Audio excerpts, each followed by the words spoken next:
Hey everyone, this is Mark. This episode is vastly different from anything I've ever done podcast-wise before, and you'll notice that there was no introduction music today. That's because I'm going to be discussing something I've never talked about here or anywhere else, quite frankly, which is suicide. If that's something that's difficult for you right now or ever, I completely understand, and you might want to skip this episode. You might have even seen the title of the episode and just not listened already. But that's the topic, and I wanted to put that warning, so to speak, up front. And also, if you or someone you know is struggling, please reach out to the 988 Suicide and Crisis Lifeline by calling or texting 988. That number again is 988. Just before this weekend, 25-year-old Vikings wide receiver Rondale Moore was found dead in his hometown of New Albany, Indiana, suspected of a self-inflicted gunshot wound. He was 25 years old. He had a career that kept getting taken from him just as he was about to get it back.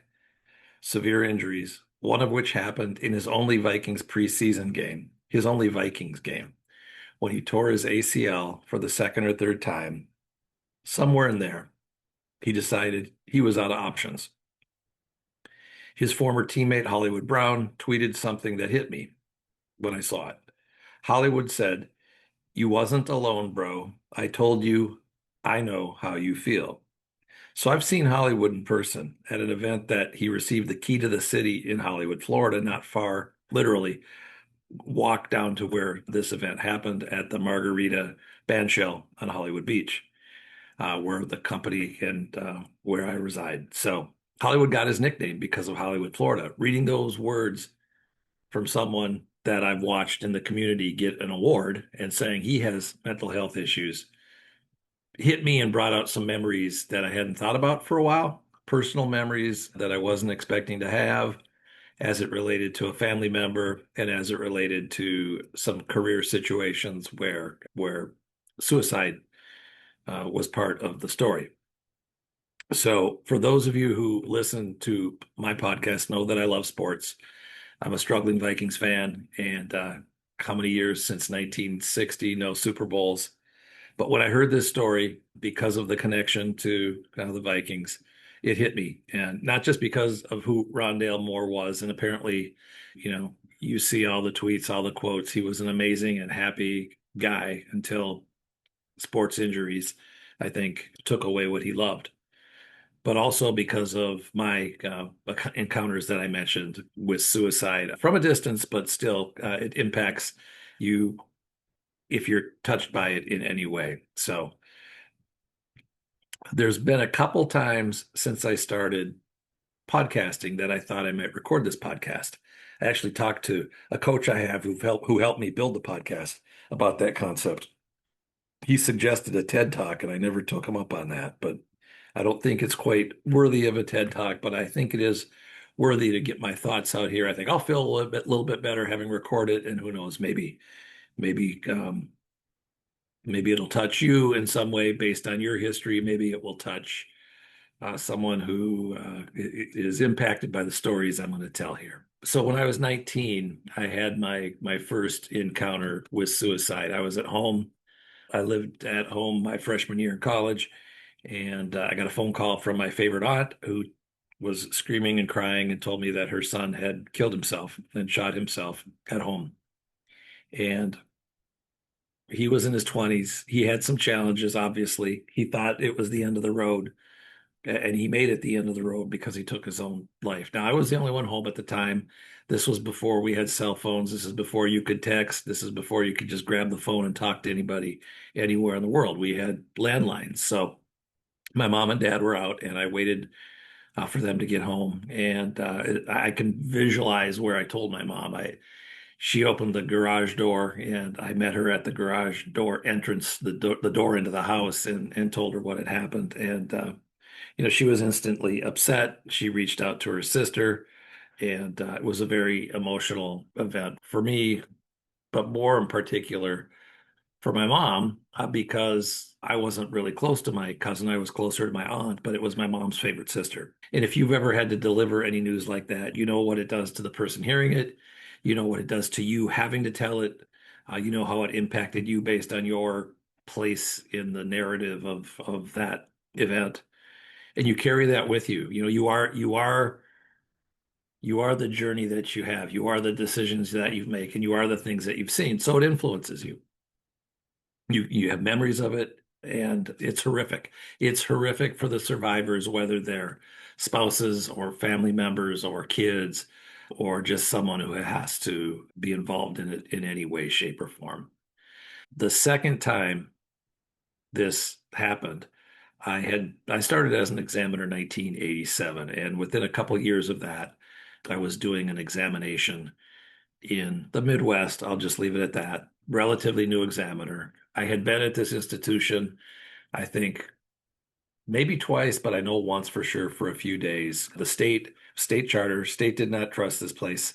It had gone through a conversion and had to do write-offs, and the commissioner was convinced that there was foul play involved, but they couldn't prove it. They were a troubled credit union. They had difficulty making money, and they had low reserves. So in any event, I went there this next time, and it was during hunting season and just after Thanksgiving. And the number two nice young lady who was in charge on Monday when I got there, when you get there to start an exam, if you've got any travel at all, you might stop in, get some things set up, then you go check into the hotel. And really, Tuesday's when you hit the ground running. But she told me that the CEO wasn't going to be until Tuesday because he was hunting that day. And that day or that, no, it was the morning. He was going to be hunting in the morning and he'd be coming in noon on Tuesday. So, and I got there, the state examiner got there. And the number two comes in crying and telling me that there'd been a hunting accident and the CEO was dead. So, I'm what, 20, 24, probably. The state examiner, maybe a couple years older. He calls his boss. I call my boss. They decide that the state will leave and I will stay. And that was because the state charged hourly rates and NCUA doesn't. And the state, again, the commissioner was a great guy, told me he thought something was going on and maybe some things would start coming through the cracks. I'm at a hotel here, and I thought maybe someone was going to be sticking their head in, even though I've got my information out there. So anyway, he thought maybe something was going to be coming through the cracks, and it's come through the cracks. It did. It turned out there was, I want to say, between 180 and $250,000 of losses and or insolvency. The credit union ended up being a 208 assistance and getting recovery, and then ultimately merging maybe 5, 10 years later. And the number two stepped up, right? But she was frantic that day. It impacted me. It brought up memories of my cousin. And then, it brought up, hey, when I was here, should I have caught it? Could I have caught it? If I had caught it, might things have happened different for him? But I was reflective on the job I had done, having been there. Again, green, but only there for a drive-by because of a smaller state charter that had some financial situations. But I was reflecting, looking at how it impacted my career, what I could learn from it, and all that. But it was sad. Then I go home, and back then you used to go to movies, and my spouse and I went to Dead Poets Society. It was starring Robin Williams, who ironically later took his own life. But if you know that movie, it's all about carpe diem. It's all about seizing the day. It's Captain, My Captain, poetry is involved. Really, really cool movie. Powerful movie. And it had a situation where a son couldn't live up to the pressures of his father and ends up taking his own life in the same way that Rondale Moore took his life, in the same way that my cousin took his life, and the same way that the CEO killed himself. So there's movies I won't watch. There's things I can't watch because it'll crawl into my head and make it so that I can't sleep. And I get a tear in my eye when I see emotional stories, but I never bawled like a baby at a movie except for Dead Poets Society. And the movie was powerful, but B, it hit me a week after I was dealing with with a lot of emotion and a lot of baggage tied to that examination, where the CEO that I knew from my previous visit had taken his own life. So the second time that I encountered this, but first, let me reflect a little bit more. So, as I said, I always connect with Dead Poet Societies with with that examination in my mind. It's just a connection that's burned into my brain. I cannot think of Dead Poet Society without thinking of that credit union, without thinking of my cousin. And imagine, someone who, again, spouse, father, going to a baseball game with your dad or with your spouse or whatever, how horrific those memories are for the survivor, yet they're good memories because it's all you have left. But even just these acquaintances and a cousin who I wasn't really close with are all connected in my head with Dead Poet Society.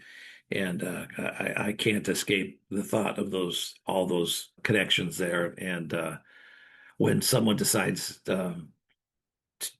to take their own life, and I'm trying to say the words the way you're supposed to say them in the world that we live in today. When someone decides to take their own life, they leave carnage behind. And if you've been impacted by that, you know that better than me because you probably had someone closer to you than me. So I'm going to jump ahead. I'm on the East Coast. I'm a regional director, 2005, 2006, 2007-ish, I think. And we had an examiner who did a fabulous job in a credit union. And I want to make sure for all of you that aren't in podcasting, you got to make sure that you've hit recording. Sometimes you start up, and this would have been one where I thought maybe I hadn't hit record. All right, so the recording is all good. We had a great examiner who had gone into a credit union, religious-based credit union on the East Coast, and he had done some digging and a lot of documentation and figured out that there was millions and millions of dollars missing in this institution. And the facts were that the CEO, who was the treasurer, actually is the treasurer on the board back, there's that connection in the smaller credit unions, although were they were small. Yeah. He was the paid treasurer, but he was also a stockbroker and worked at Merrill Lynch. And they had an account at Merrill Lynch. And he had blank statements and he falsified those statements. NCUA didn't catch it until this guy aged and his eyesight wasn't as good and his efforts at falsifying the records slipped up. And then that led to the examiner doing some good investigative work, digging into what Merrill Lynch statements looked like today, what the font looked like. And we were 95, 98, 99, pick a number, percent convinced this guy had embezzled a lot of money. They also appeared to have a lot of capital. They paid great rates, and this is an affinity crime. He brought his brothers, cousins, uncles, friends, people from church, synagogue to get the great rate that they had because this guy ran the credit union so well. So at this juncture, I wasn't the person on site. I was the person who said, "Hey, let's do that this Friday." Okay. When you do that, you got to get approval to run it up all the way to the NCUA board. And at that stage, when you were going to conserve or liquidate a credit union, you would typically do it on Fridays because that gave you the weekend to figure out what was up.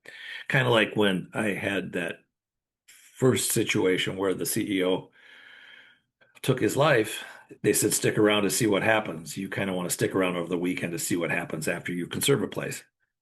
So my team of examiners and my associate regional director were there. And they went in, they delivered the papers, the notice of the conservatorship, and changed, called a locksmith, and you start doing all the auditing type steps that you do on a conservatorship. And the president was called in to give him the paper. You have 10 days to contest a conservatorship with your own funds, by the way, not the credit union's funds. And the president called the treasurer saying, here's what they're saying is happening. And the treasurer says, don't worry about it. I'll come clear it up. They've got things confused. So the treasurer gets off the phone, goes and visits a friend in a high rise, asks the friend how he's doing and asks if he can use the bathroom and jumps out the window.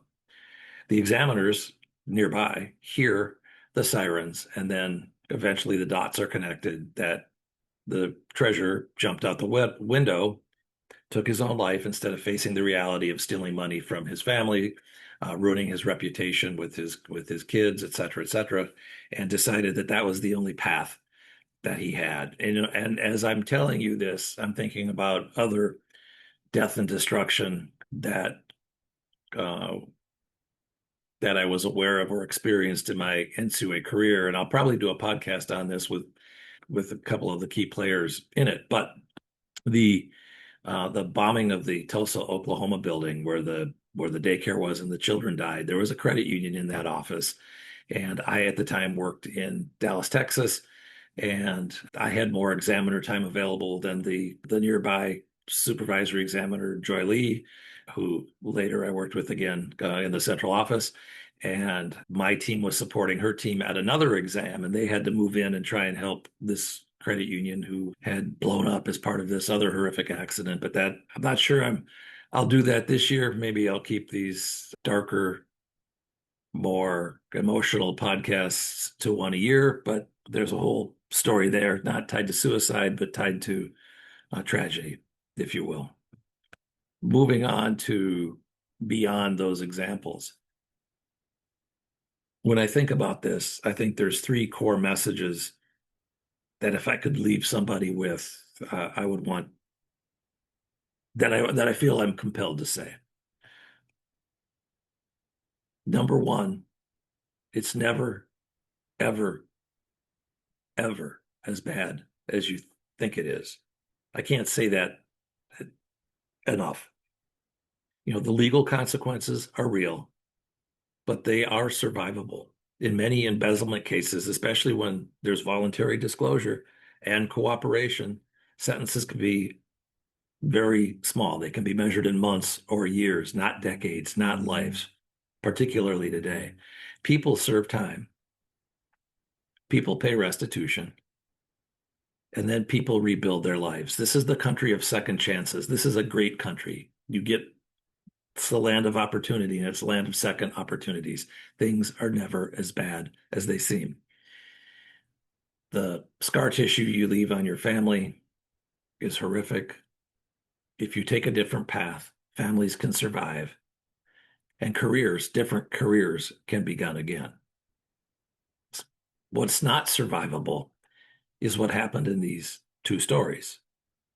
The individual who died in the hunting accident, the individual who jumped to his death from his friend's apartment, and Rondale Moore, those things are permanent. You can't go back. And life is always about maintaining options. Tomorrow's another day. Get a night's sleep. Things are never as bad as they seem. Number two, there's always a way back. There are attorneys who specialize in exactly this, helping people who've committed white-collar crime. It happens a lot because they've given a whole name to it, white-collar crime. There are paths to voluntary disclosure, cooperation, and reduced sentencing, as I mentioned. An exit ramp does exist at every single mile marker on this road, whether it's credit union related or other challenges you're facing. Maybe it's not even theft. Talk to somebody. It doesn't have to be final. Your actions don't need to be final. There are people that will be impacted that love you, that need you, that your actions will harm. Not only harming yourself, you're harming everybody in that journey that you've been on. Think about it. Number three, and this is me putting more of my regulator hat back on. You're going to get caught, right? That's not a threat. That's just math. It happens. Every year, examination processes get better. Technology gets better. You slip up, like the guy who was going blind. I can still see pretty good. I don't like driving at night, but I get the fact that over time, my ability to see is less than it was 10 years ago or 20 years ago. Today, right now, is the best day to change your path. If discovery is inevitable, and it is, because I'm telling you, you will get caught. The only question is whether you control the terms. You control the narrative on whether the terms control you. Again, nothing is that bad.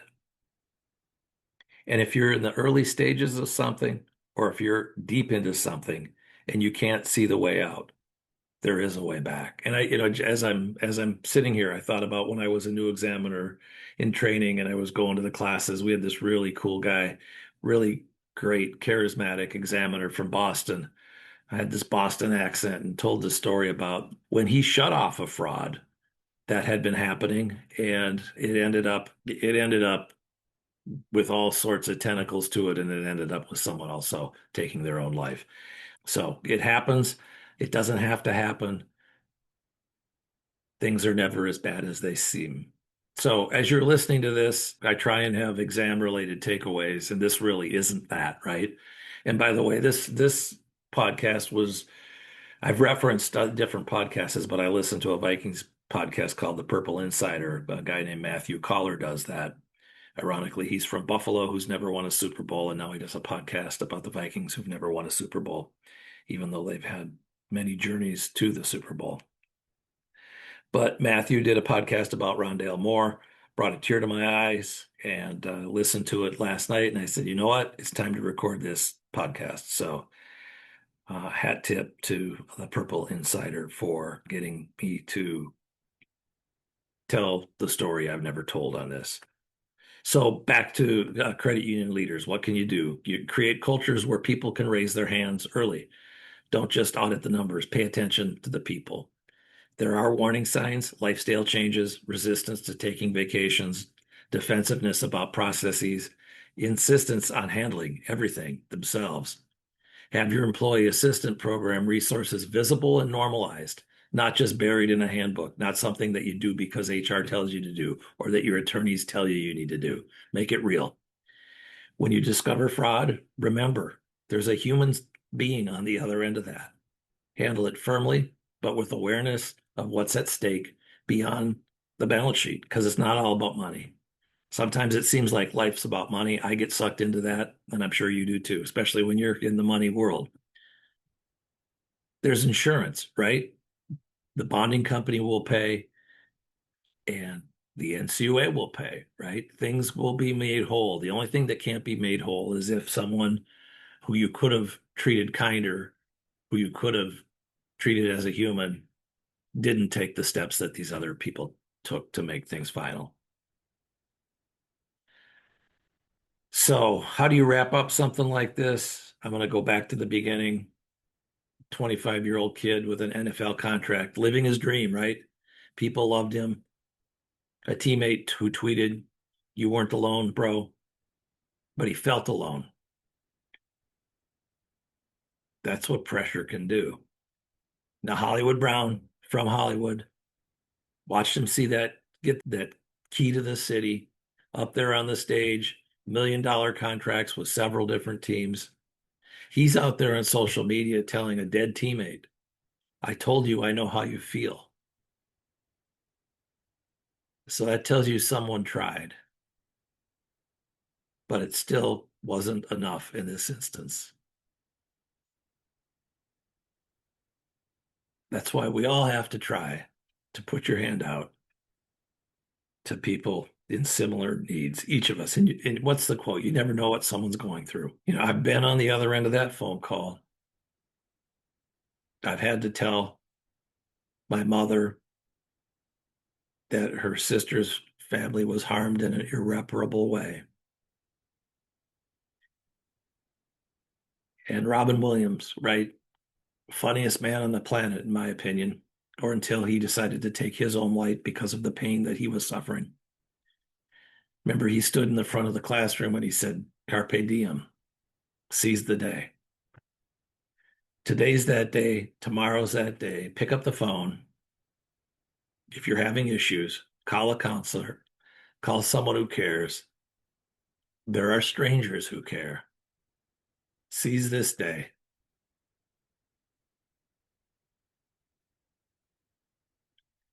Options only exist while you're still here. It's never as bad as it seems.